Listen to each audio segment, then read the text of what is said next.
Victoria didn't get out much. She certainly never saw most of her empire. So I'm on the journey she never took. From the tea plantations of Darjeeling to the skyscrapers of Hong Kong. The jungles of Borneo with their rubber trees and sago worms. Headhunters and orangutans. I've been to Ghana, the Gold Coast, with its handsome castles and their slave dungeons. And I've followed the slave story to the rainforests of Jamaica where they found their freedom. And I've landed on the foggy rock of Newfoundland where the transatlantic cable shrunk the empire so we could run the world from home. So where am I going next? Miles away.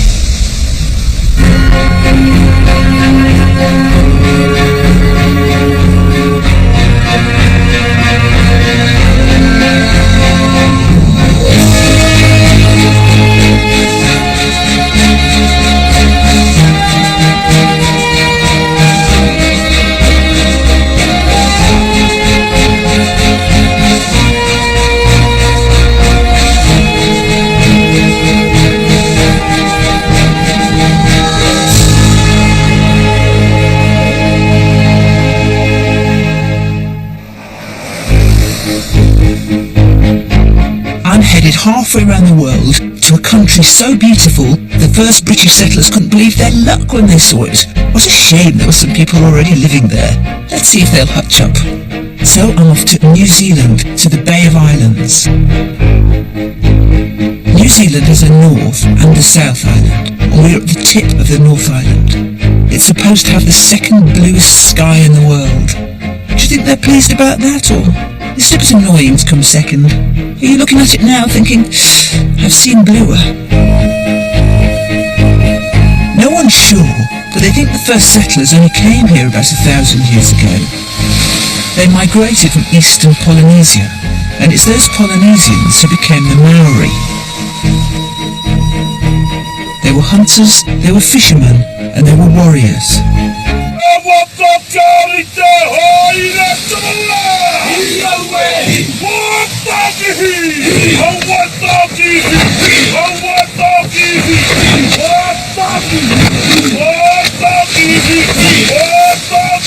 And on this bay was a little Maori village with a name that means sweet blue penguin, but it's called Russell now. It became a whaling station in the 1800s and was the first European settlement. It was full of drunken sailors and convicts. It was so scary and violent they called it the hellhole of the Pacific. It's a tourist place now. The most scary thing is teenagers who won't get out of the stupid way. It's all very gingham pincushion now, very spruced up. But then it was a big filthy old jumble of Maori and European buildings all jammed together, with bars and brothels and guns, a bit like the Wild West but with scenery.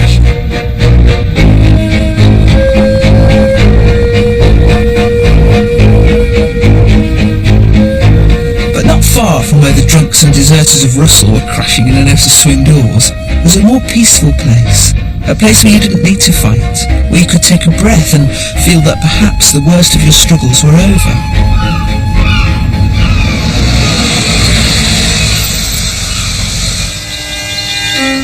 This is Waipu. Thousands of miles away, in the highlands of Scotland, thousands of families were being cleared off their land to make way for sheep farming, and many people were forced to emigrate or starve.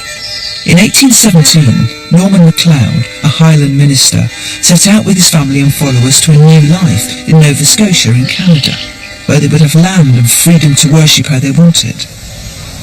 But the winters were hard there, and when crops failed and potato blight led to famine, they built ships, and led again by Norman, then in his 60s, they sailed to Australia.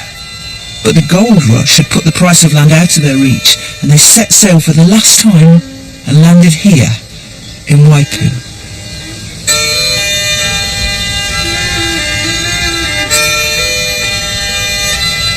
And so, 30 years after he'd left Scotland with those first brave emigrants, Norman MacLeod and his people found what they were looking for. A place where they could farm and settle and worship how they pleased. A place that looked very like the Highland landscape they'd left behind. And they did settle, and they thrived. They have thousands of descendants in New Zealand. So it was worth it in the end. For all those MacLeods and MacLeans and Mackenzies, turning their back on everything they knew, making that great migration, taking their beliefs and their hopes and their language all the way to the other side of the world.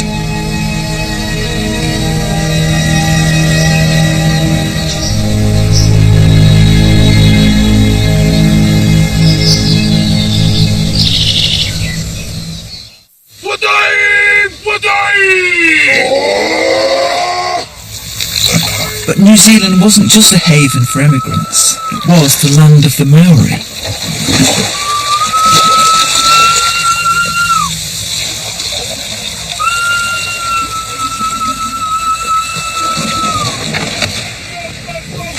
And Hone, whose travel company puts on these displays, has a mission to make people aware of not just their culture, but their whole history.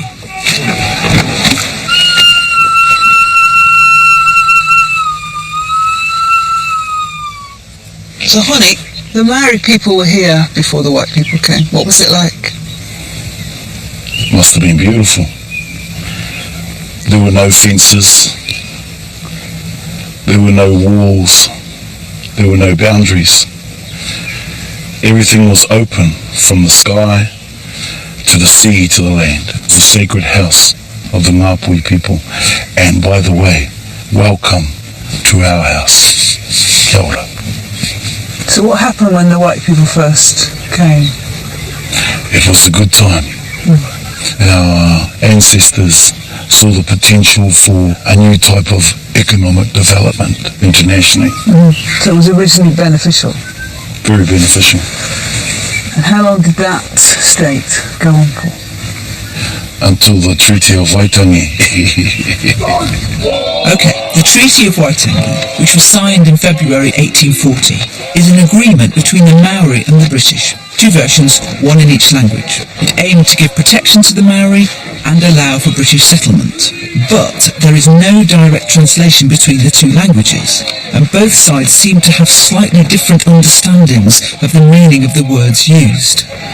Te Treaty of Waitangi, in the words of our ancestors, we retain our tino rangatiratanga, our sovereignty, and our right to manaki tangata, to look after the new tribes that are coming here. What was the British interpretation? The British interpretation was that our people would hand over all sovereignty and everything to the Queen. And that's really completely the reverse.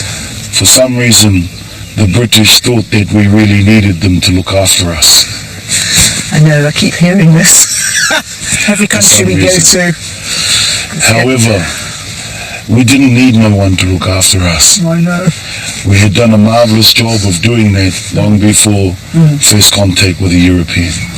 To go from the top of the pecking order to the bottom in 150 years. It might take us another 150 years to get back to the top. But, yep, it will eventually happen. Pecking order. The British had to have a pecking order, and they had to be at the top. Treaties might be in two languages, but the important one would be English. Maoris might have very nice buildings, but we didn't want to live in them. We wanted the proper white colonial ones we'd built in all the other countries we'd blagged our way into. I think there's two things going on. One is a sense of entitlement, that the people who are native to these places are just minding them till the British can get there. And the other is a sense of superiority based not just on the fact that Britain is a civilised nation and knows how things should be done, but that we are white. They are dark, like Africans. And like Africans, the Maori are perceived as savage and slightly less than human.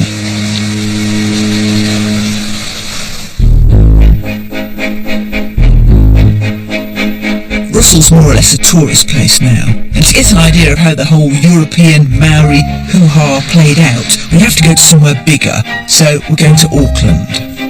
It all looks very English, doesn't it? Just a strange lack of pensioners picnicking in lay-bys and no stripy plastic bags caught in the trees.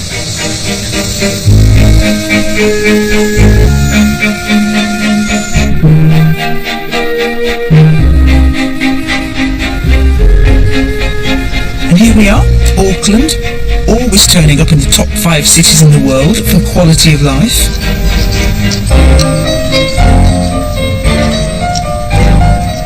1 in 5 people own a boat here, as opposed to where I live, where 1 in 5 people have an asthma inhaler. It's a big centre for sailing and adventure sports. There's hundreds of ways of getting hurt, getting wet, or just scaring the pants off yourself. It's got 3 harbours, 2 mountain ranges, a rainforest, loads of volcanoes. That's one, Mount Victoria, dormant, I'm hoping. And lots of middle-aged men trying to prove something. Whoa. There's those nice white houses again. But although Auckland has this almost too English look about it, without the litter, and a lot of the big, lumpy public buildings that at home we prefer to cover in pigeons, it is very cosmopolitan. It doesn't feel like somewhere that's bogged down in the past. The population's very mixed. 50% are European, and the rest are a mixture of Asians and Polynesians, and about 10% are Maori. And they are integrated, but there still is a huge amount of controversy about the Waitangi Treaty and about the Maori. Some people think they're hard done by and deserve to be recompensed, and there's another view that they get too many handouts and they don't work hard enough. This isn't something people are afraid to talk about, by the way. Lindsay Perigo, 0800 Radio Live, 0800 173465. Māori made a huge contribution here. Sure, we got problems, but they're nowhere near as bad as Lindsay makes out. And you know, we get sick and tired of... I'm here to take part in Willie Jackson's radio show. I'm a Māori businesswoman. Yes. I pay my damn taxes. We're not all on welfare. We're not all useless. But No, never said that. I mean, I'm applauding people like you. No. That's Willie, he's an MP, he's left-wing. That's Lindsay Perigo, he's not. And that's me, and I'll be lucky to get a word in edgeways. you see, I am part of my ancestors. He doesn't give a stuff about his, and that's how, unfortunately, some of them think. Lindsay seems very right-wing, but I think a lot of it's just to be annoying. We've just heard a lot about... Don't you think he looks like comic book man in The Simpsons? The problem is, too many of you want to be paid to breed kids who are not wanted and who get bashed up and killed. Who are the families killing their kids, Willie? Well, you can't just get rid of... Did he just say too many Maoris are killing their kids? He did, didn't he? Yeah, too many Maori are killing their kids, if that's your question. Okay, and they're all on welfare. Too many are on welfare. They're having kids, they are being paid by the taxpayer to have kids that they don't want. It's tribalism versus individualism, and there's an historic showdown here, and if you guys don't move away from tribalism, you're stuffed. No, tribalism is important. You seem to think that you did us a great favour by coming here. Yes, we did. We saved you from yourselves. Because we were all killing each Stopped other. you eating each other. Can't say that on the radio. You wouldn't get this with Ken Bruce. Enjoying life. I've got to move on. Sorry, I weren't too keen on that, Willie. That's good. That was a good call. You need to hear that. I agree with the Take that on board. Please don't patronise me. Good. I think Lindsay's a lot nicer than he makes out. My worry about him is that when he leaves here, he'll be sat at home on his own with a pot noodle. Our people, unlike other Indigenous people, wanted to work with the British. We've trusted them with the Treaty of Waitangi. They betrayed us, Victoria. You should be ashamed of yourself, Pure. I am, thoroughly. Yes, but they make a joke of it because that's how they treat the Indigenous people. Get off the grievance gravy train. Ooh, grievance gravy train, I like that. Do they have trains here or just boats? Should that be grievance gravy boat? You need it. No, forget that he's brown and I'm white. Lindsay, I wouldn't care if you're navy blue, just stop talking. And I know you like Mario Lanza. Let's have some. Slowly as a desert breeze, I may wander where I please. No, that's not me. There was something about that debate that made me wish I was dangling by my ankles off a high bridge. Just to rest a while. This is Tasmania. It's part of Australia. It's an island 125 miles to the south of the eastern side of the continent. And this is where the first settlers came in the 1800s, but not by choice. It was called Van Diemen's Land then, and it was very popular with the British, not so much because of the scenery or the fresh air, but because it was a very, very long way away from Britain.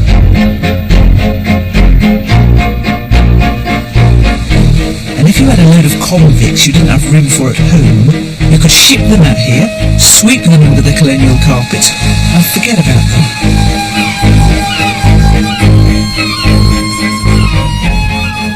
This is Hobart. It's the biggest city in Tasmania. It's the capital. Every tourist destination has to have a logo or catchphrase. Auckland's City of Sails, as in boats, not jumble. Tasmania's, because of its relatively unspoilt environment, is Island of Rejuvenation. That's why I'm stood out here in the freezing cold. It's beautiful fresh air and a nice view, but nope, still 53.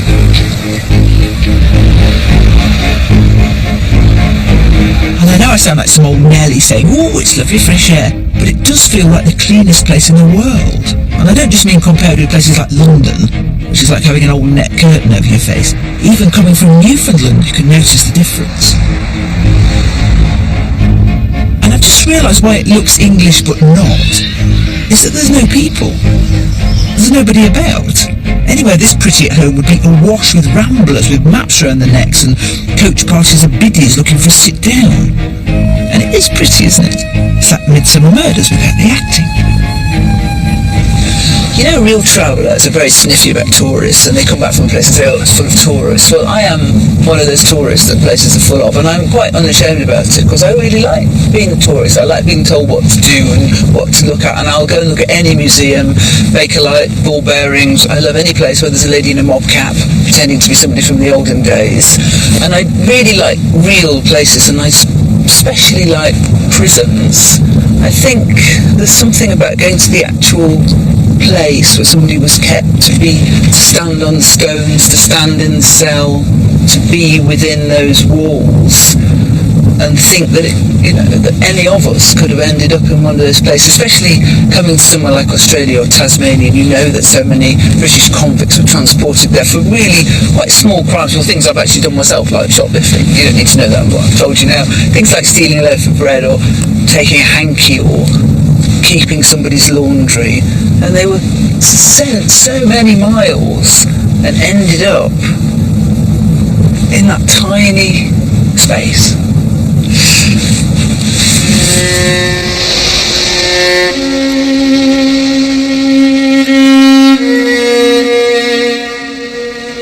For the convicts shipped halfway around the world to Australia, the odds of escaping were never very high.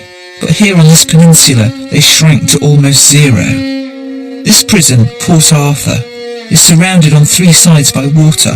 It would take a day to row back to Hobart, and the tiny spit of land that joins it to the mainland was heavily guarded by savage dogs. And in case anybody was tempted to swim for it, the men were told that it wasn't true, that the waters were shark infested.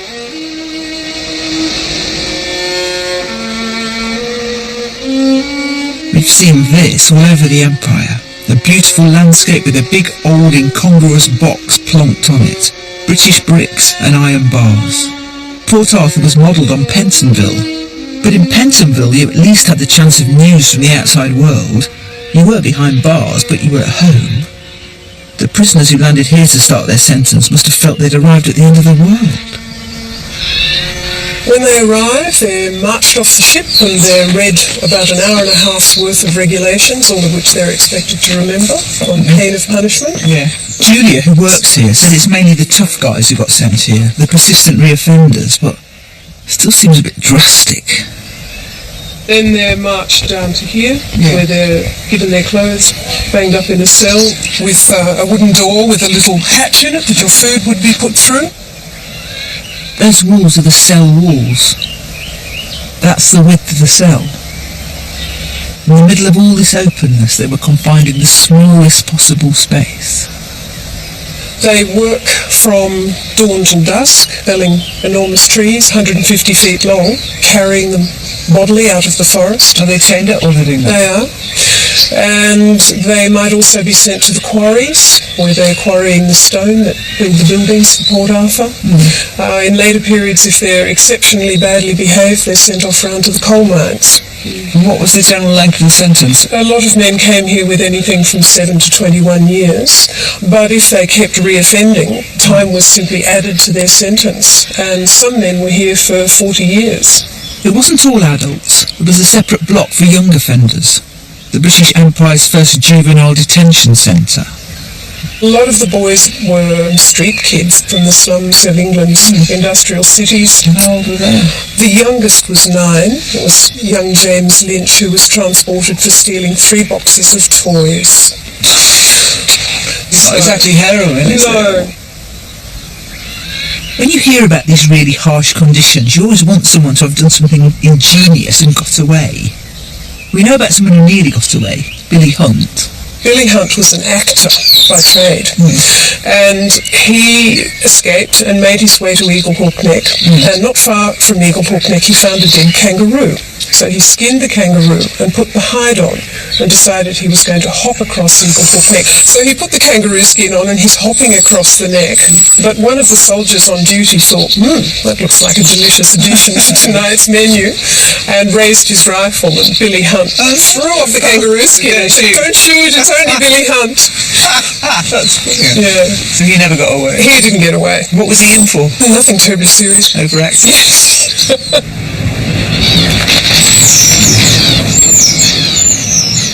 A lot of the convicts in Tasmania were already damaged and brutalised by the flogging that was a routine punishment, and they can't have felt they had much to lose by trying to get away. But one escape attempt has shocking consequences. In September 1822, a convict work party felling trees turned on their overseer, stole a boat and rowed across the harbour and vanished into the forest.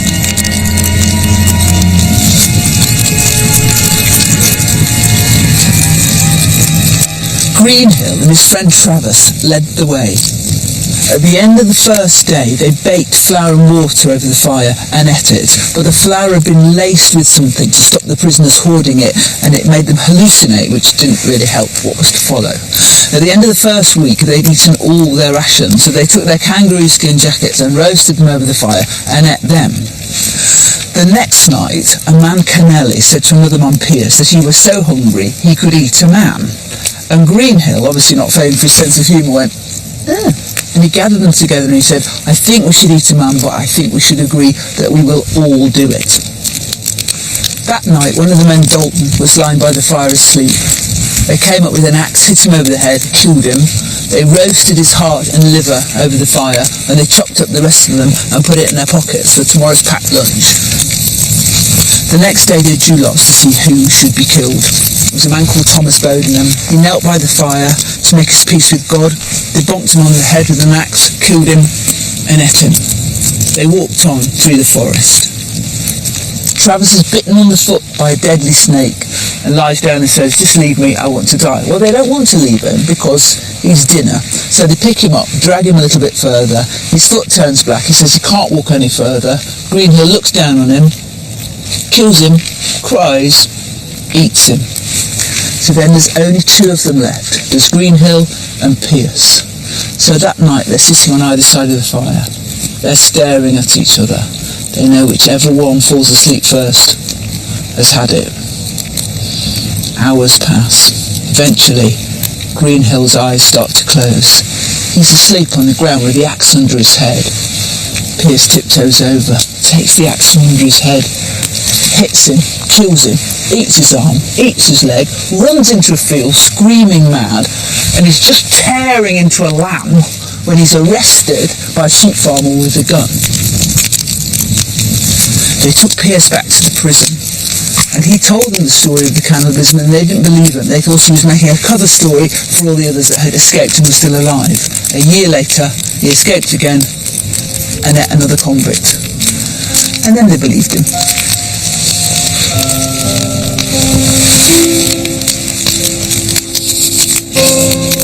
Don't worry, they're only people.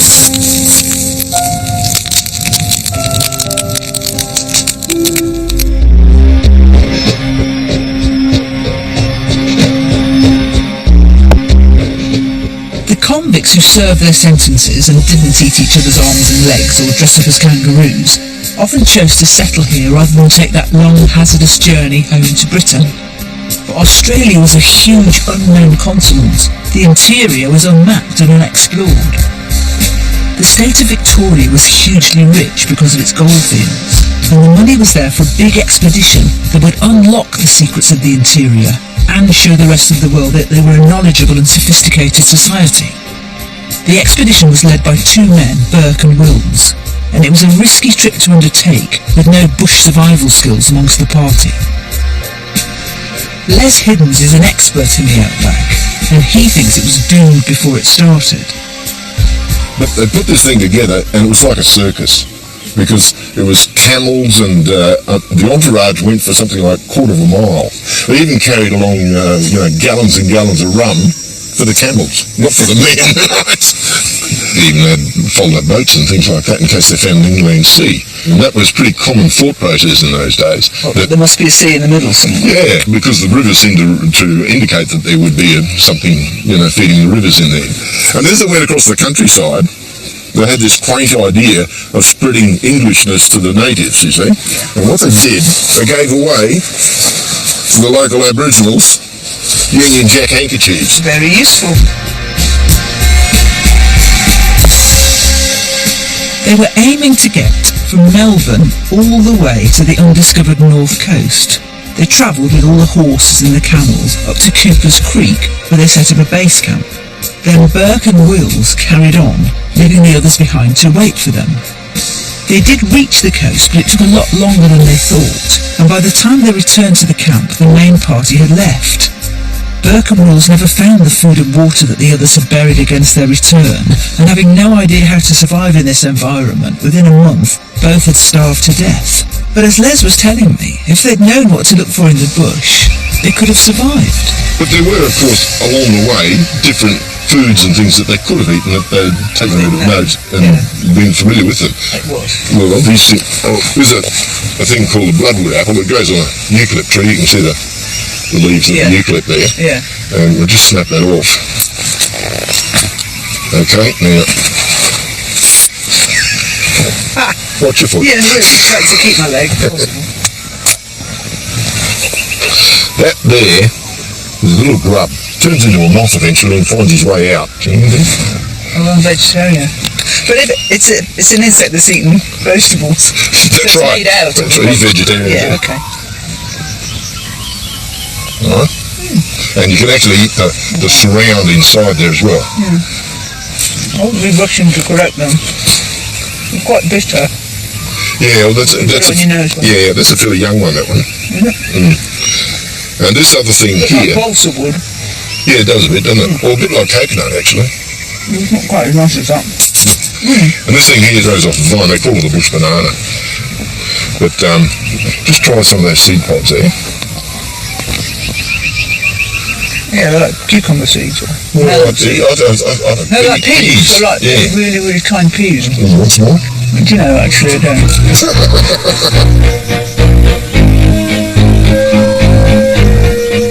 The British had arrived here as jailers, with a convict population that had to be controlled by hanging and flogging. Next, it was the terrain that had to be tamed and brought under control, mapped and measured and divided. It was strange and harsh and inhospitable. It had to be made manageable. And it was the telegraph cable that would cross floodplains and deserts and lick this country into shape and bring it into line with the rest of the empire. Another expedition set out, led by Telegraph Superintendent Charles Todd from Greenwich, to find a straight overland route for the cable to follow. A gap in the mountains was found, and that became the site of a little telegraph station on one of the first white settlements. It was by some springs, and they named it after Mr. Todd's wife, Mrs. Todd, Alice.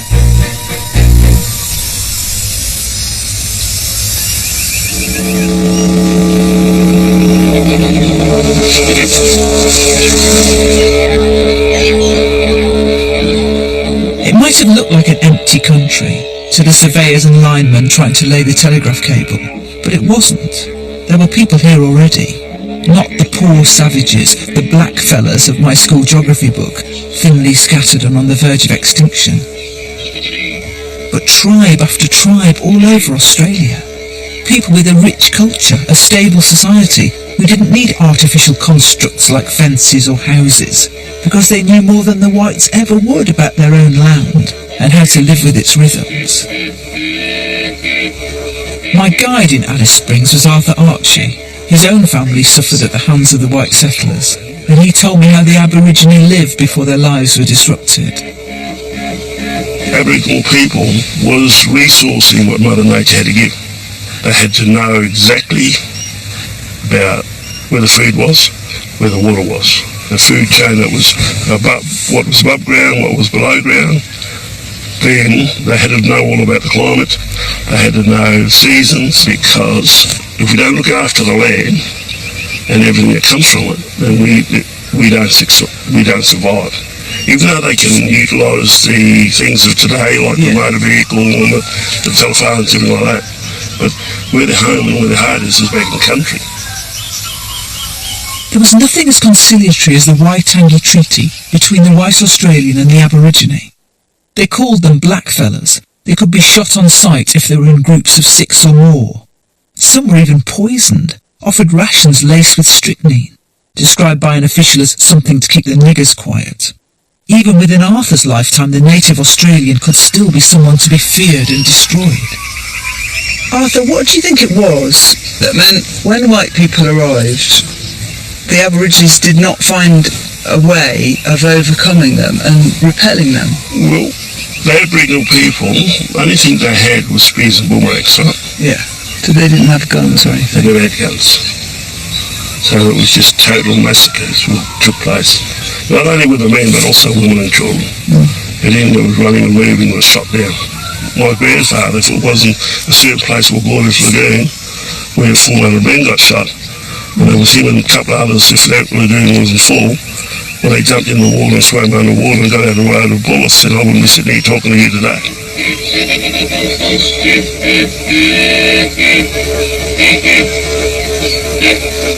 We'll never really know how many Aborigines were here, or how many died.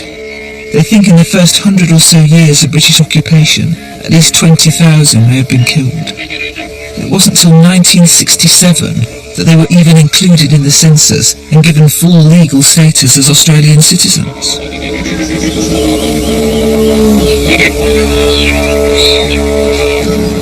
Australia Day is the celebration of Captain Cook landing at Botany Bay, but for some Aborigines that will always be a day of mourning.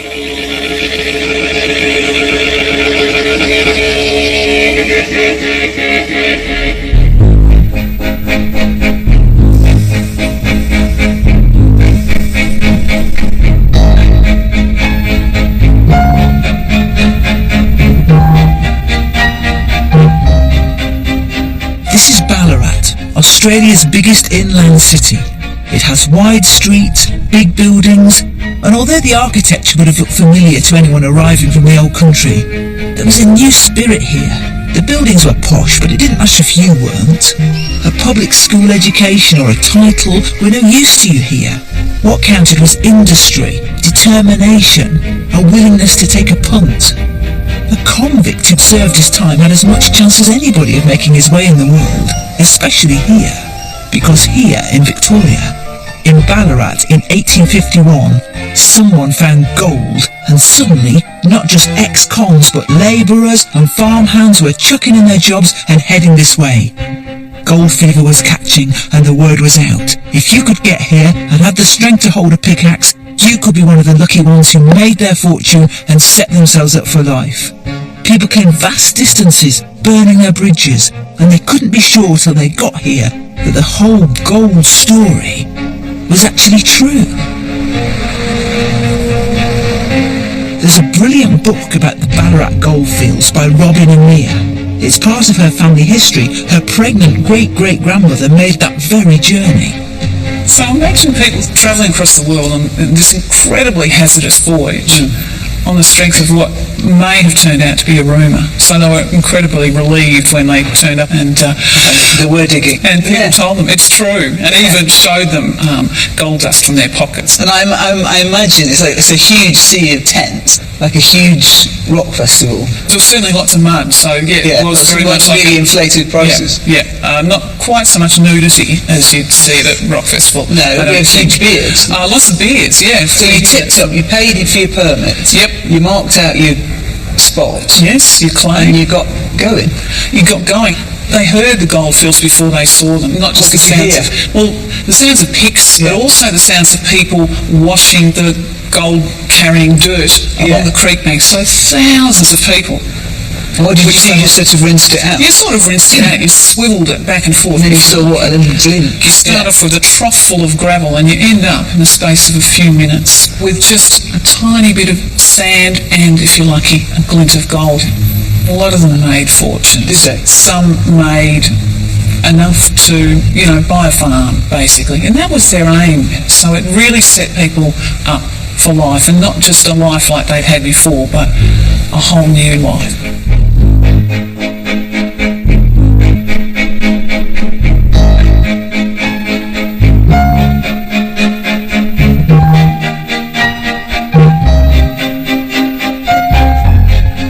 This is the capital of Victoria, Melbourne. It was built on the profits of the gold rush, built all of a piece on a grid system. No squares, no crescents. The buildings and the details were classical, but there was no old English wonkiness, no little alleys or funny angles. It was recognisably British, but bigger, better, breezier.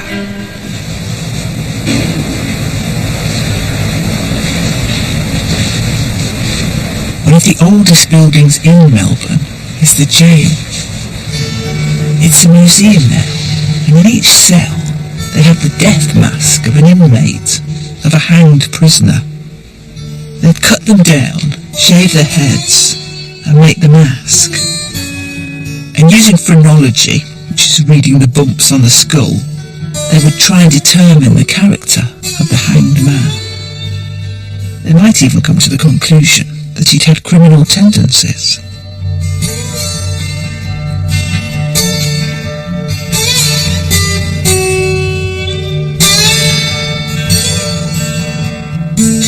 Now that is the most famous inmate of the old jail. Hanged here on the 11th of November 1880. Police murderer, bushranger, political rabble-rouser. That is Ned Kelly, aged 25.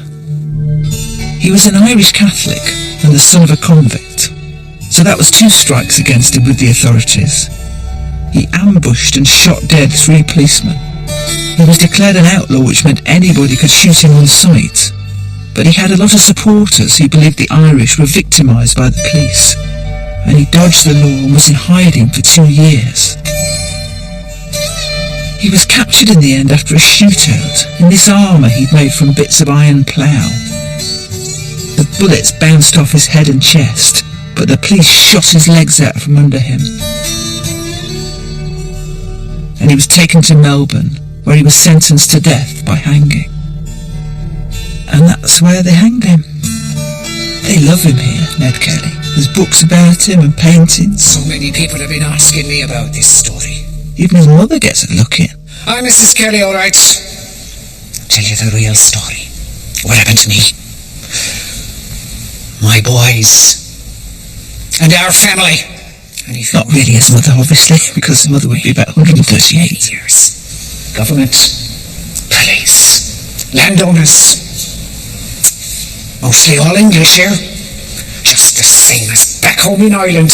All trying to keep us in our place. It's the armour that people remember, I think. I doubt if most people could recognise Ned Kelly's face, and there must be loads of other bushrangers and rebels who are just forgotten. But there's sympathy for Ned still, and I think it is the armour. I think that's what's given him his iconic status. I know he was a rebel, and I'm sure he had a genuine grievance, but this is the image that's on all the souvenirs. I know it because I went in the gift shop and bought the soap and the matches. I'm standing the other side of the prison laundry wall when they dropped my boy. His final words were, I suppose it had to come to this. Such is life.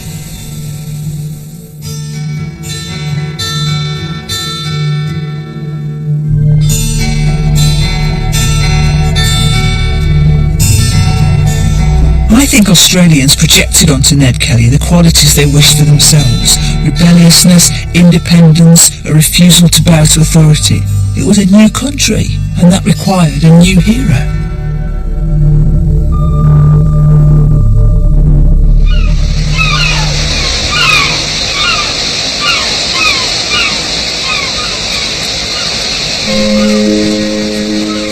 all know someone who emigrated to Australia with their family in the 50s and 60s for the work and the opportunities.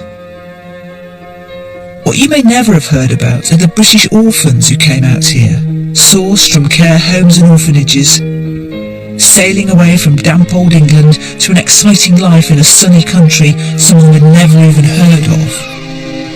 One of those orphans was Harold Haig, and Margaret Humphreys of the Child Migrant Trust knows of lots of children like Harold whose school day was interrupted by an exciting event. They were often called into the hall where there'd be 50 or 60 children, and someone would come along and say, now put your hand up, those that would like to go to Australia, because of course in Australia the weather's hot, you get sweets, you go to school on horses, and this wonderful picture was given to the children around wouldn't life be great there, and some put their hands up. All I can remember is this man in a suit came to see me one day and said, would you like to go to Australia? It's a terrific place, the sun shines all day every day, and so I said yes. I think there were two things really. One is that the kids mainly thought Australia was just round the corner and they could go for a weekend and get back. Yeah. And so that was a huge shock when they were on the boat for 6 weeks. And some kids really just thought they were going to be able to swim back home. It was never explained to the children that there was no contingency for them to come back if they didn't like it, that there were no loving families with horses waiting to adopt them. They were headed for orphanages, and they were only being sent out at all because it saved the British government money, and it was an easy way of increasing the white Australian population. But for some children like Harold, the deception went much further than that. He then said, well, you know you're an orphan, your parents are dead and you've got no family here, there's nothing in England for you, you might as well go. And were your parents dead? No. I didn't know that then. My parents broke up during the war, and my mother had no option but to, find somewhere to put me in care. So when they told you you had no family here, you just believed them? You had no reason not to? I had no reason not to. No. When Harold sailed to Australia, he had a living sister he knew nothing about, and 2 living parents. When investigating his story, Margaret uncovered details of not just children like Harold being told they were orphans, but parents of children in care being told their child had died, when in fact the child's name had been changed and the child put on a boat to Melbourne. By the time Harold had found out about his family, and Margaret had tracked down the whereabouts of his mother, it was too late. She was dead. He lived all those years without her, and he has no photograph of her.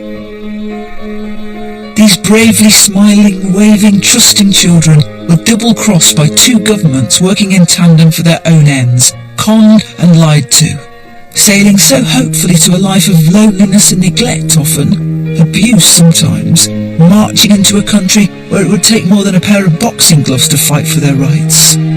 Some of them even now don't know their own real names or own a passport. And however hard Margaret works to try and reunite them with their families, for many of the child migrants, it is going to be too late.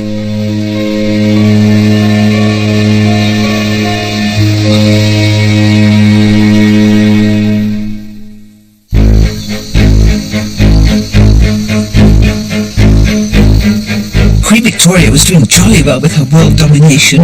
She had her tea coming in from India, her convicts going out to Australia. It was world bingo. She only needed one more continent to shout, Empire! What continent were we waiting for? Africa. They left it a bit late. It was nearly 1860, and they still hadn't really got anywhere further than the edges. This is the Zambezi River in Zambia. It runs from Central Africa through 6 countries on its way to the Indian Ocean, and in 1858, fuelled by that Victorian fervour to explore and catalogue, the British government funded an expedition to penetrate into southeastern Africa and open up the Zambezi. Africa held an intense fascination for people at home. They called it the Dark Continent, and there was huge curiosity about what was in the interior. I don't know why I'm bothering to take these pictures. I'm hopeless at taking pictures. I'll get these home and there'll just be a setting sun out of focus and some ripples where there's about to be a hippo, or some bubbles where there's just been one. The only way I could get a good picture of a hippo would be to invite it onto this boat, sit it down and buy it a lager. Thank God for postcards. The man who led the Zambezi expedition was not only an explorer and scientist, but a missionary who believed his calling was to bring Christianity to the Africans he would meet on his travels. He had spent almost 30 years in Africa. He was the first European to cross the entire African continent from west to east. He was David Livingstone. In 1842, he began a 4-year expedition to find a route from the upper Zambezi to the coast. His overriding purpose was to establish a navigable trade route. This was part of his ongoing campaign to end the slave trade in Africa. He'd been appalled to find that although it was abolished in Britain, it was still flourishing in Africa. If he could open up this river as a trade route, then that would perhaps offer alternative ways of making a living. He called the Zambezi God's Highway, and God willing, he would follow this mighty river all the way to the Indian Ocean. Well, God was willing, because it does go all the way to the sea. The only problem is that just about here there's a bit of a drop.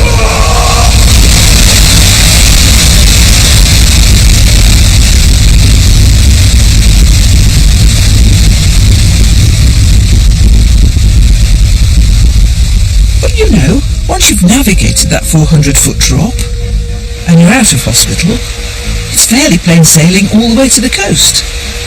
If you like whitewater rafting.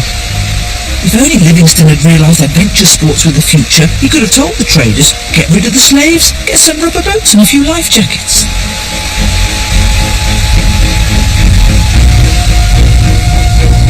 David Livingstone was the first white man to set eyes on this spectacular waterfall, and in what must have been by now a knee-jerk reaction, he named the falls after Queen Victoria.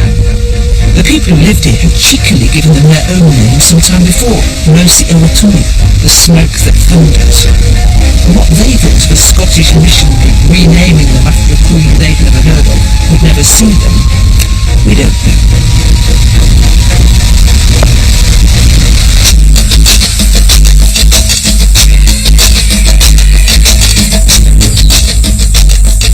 This whole area by the side of the Zambezi is a game reserve now. Unlike poor old Dr. Livingstone, who was here for years, you can do a Victoria Falls safari package in 2 days. And see the white rhinos. That's them. They're called Victoria and Albert. I just renamed them. They may already have names, but I don't care. I'm British, they're rhinos, they can't stop me. Livingstone led the way, but it was a difficult climate for the British who wanted to settle. The first Europeans here built a little township on the banks of the Zambezi, near the falls, but it was low-lying and marshy and malarial. So they moved to higher ground, to Constitution Hill, renamed, can nobody ever stick with the same name anywhere, renamed Livingstone. It became the capital of Northern Rhodesia. When the capital was moved to Lusaka in 1935, it faded a bit and not much went on. But now it's really busy. Because of the situation in Zimbabwe, it's picking up a lot of the falls tourism that used to go to that side of the river. And because of adventure sports and the link with Livingstone, it appeals to quite a wide range of visitors.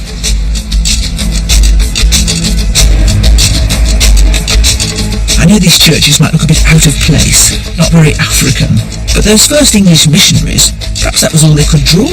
Square with a pointy roof. Here you are, build that. Wait till he's gone and paint it. This is my last chance to do some shopping. I've been all over the world and all I've bought is 2 fridge magnets and some Ned Kelly matches.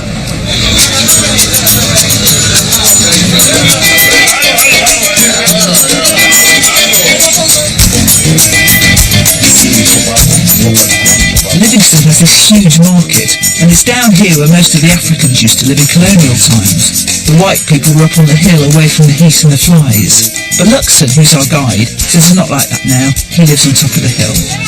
It's got all the things you would see in Skipton or Leicester, fuzzy nylon slippers and aprons and people shouting abuse because we were filming them without asking. But it's got a lot of stalls with foods I wouldn't be able to put a name to, and none of the packaging would curse through the UK. What's that? Looks like? This is maize, pounded maize. We just removed chaff. I don't think the Atkins diet is caught on here in a big way. Any carb under threat would be very safe here. Stall after stall is maize, millet, tapioca. I wonder if they know the proper way to serve tapioca. Add a teaspoon of rosehip syrup and stir vigorously till pink. Luxon's took me to a traditional herbalist. It wasn't the easiest place to film, as you'll see, and also we got into some very tricky areas. Can I just ask you what some of these things are for? No problem. The tortoise shell. We usually use this thing because people who come to fight from us bleeding. Oh, bleeding. Yeah. And how do You you put give it it to on them? fire. Inhale the smoke. Inhale the smoke from Yes. burning tortoise shell. And is this snake skin? This is a snake python. What's that? We take the oil of this. If you have got a problem in your ear, Yeah. we usually put that oil, then you'll be okay. Yeah. Do people come with spiritual problems and depression? They come with everything. Of course. Yeah. So what is the most common problem that people come with? Problem of Karanda. On the anus. Aha. Problem of the anus. Yes. Okay. Hemorrhoids. That's what you mean? Yes.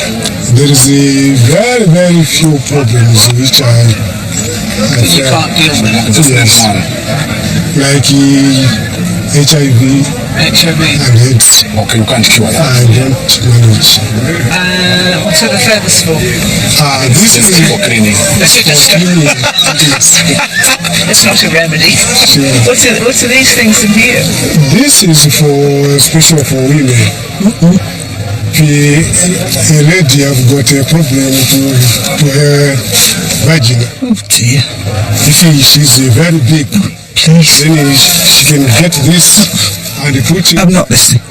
Then the body will be squeezed. Lovely. So please, Yes. can we go now? Is everything here grown locally or are things brought in?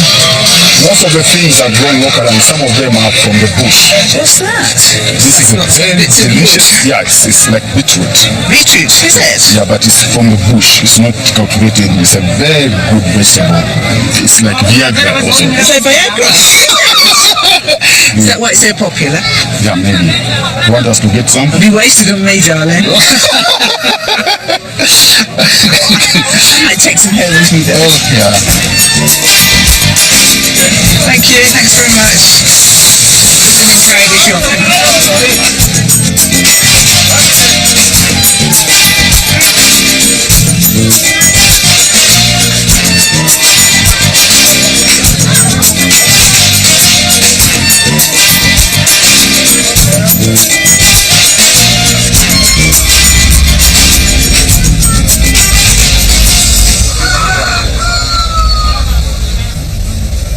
For tourists who want more than whitewater rafting and a big bag of Viagra, you can follow in the footsteps of David Livingstone and visit Tokalea village where he met with the ruler of the falls, Chief Makuni. As an unbeliever, Livingstone could not be welcomed into the compound and had to sit with the chief outside under a mango tree. But it was two men from this tribe that went with Livingstone on his last expedition, and when he died in the jungle, carried his body all the way to the coast. There are descendants of those men still living in this village now, and Bediango, the high priestess of the Tokalea, who I met, is directly descended from the Chief Makuni who had that meeting with Livingstone.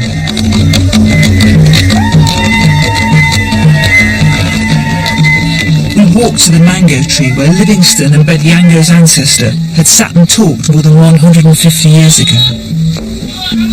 Did he sit under this tree? Yes, he was received by the Chief Mukuni, Mupotola, 13. Number 13. Yes. What's your father, number 19? Number 18. 18. Because of Livingstone, do you think people here feel a bond with Great Britain. People here, they are happy because for the footprints of Duke Livingstone, where he stepped. Do they feel fond of the British? No.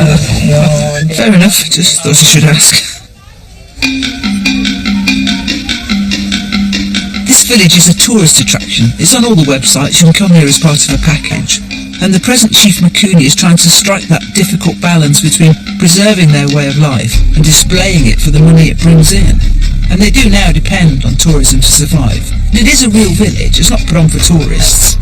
They don't all go home on a bus at 6 o'clock. Badyango is a genuine priestess. She performs rituals, she officiates for births and marriages. This isn't a Ned Kelly's mother situation.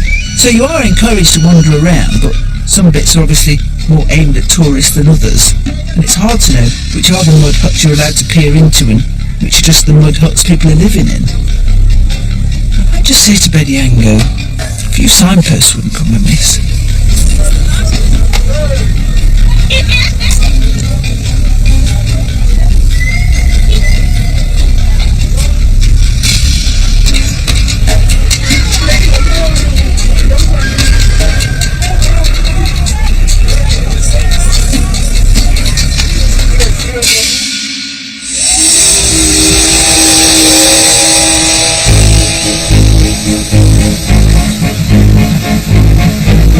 This train is only for tourists now, it's just for sightseeing. But it's a reminder of a man whose dream it was that the whole world should come under British rule. British in this case most definitely meaning white. The man was the fanatical empire builder Cecil Rhodes, the man after whom Rhodesia was named.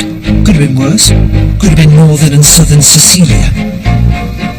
And his dream was to build a railway that would run from Cape Town in South Africa to Egypt in the north, a lovely pink line linking all the British dominions.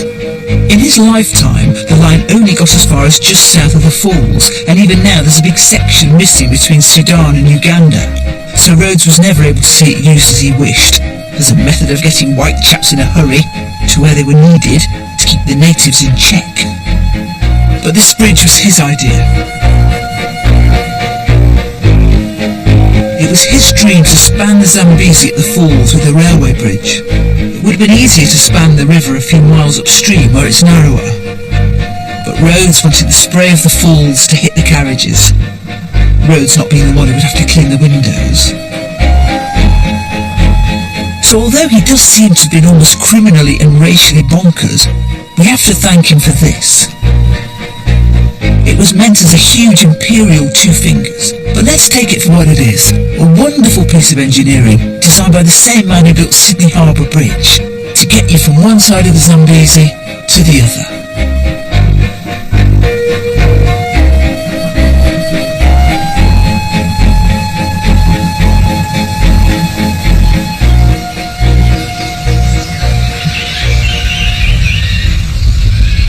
And here I am, making my way to my last destination, a place I've always wanted to see. I drove very near it from the Zimbabwe side a few years ago, but we were filming and we didn't have time. This has been an extraordinary trip to make, a mad whistle-stop tour around the Empire. I can't think of a better place to end it than here. And it's wonderful. You can see why Livingstone was so knocked out by it. All that fantastic spray and mist is over on the Zimbabwe side because sod's law, we're here in September when it dries up a bit on our side, so it's more of a single bath tap. But what the heck? Still an incredible view. By the time of Queen Victoria's Diamond Jubilee in 1897, the British Empire had turned 1/5 of the world's surface pink, and the Queen of England ruled over a quarter of the world's population.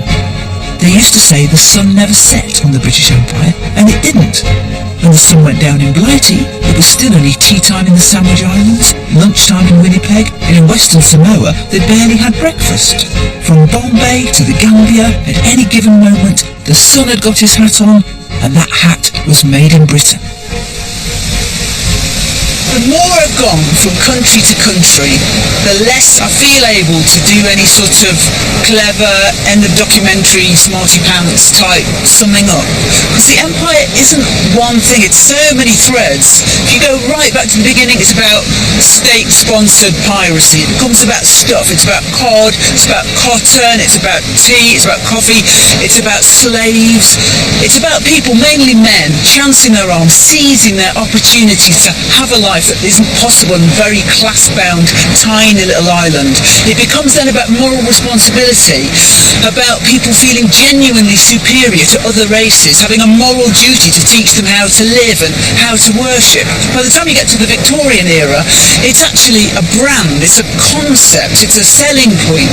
By the 20s and 30s, it's a way of people leaving England, and England with no jobs and no prospects, and they can go to somewhere in the empire, they can live a life that's more British than if they'd stayed in Britain. I've met people around the world who think empire's a jolly good thing, that British are a jolly good thing. I've met people I could barely look in the eye because they say that we've stolen their country. So I don't know, all these threads come together and they're knitted into a big sort of shapeless, moth-eaten old woolly that is the empire. And some people are very fond of it and some people want to chuck it in the bin. I don't know. I'm done. I'm going home.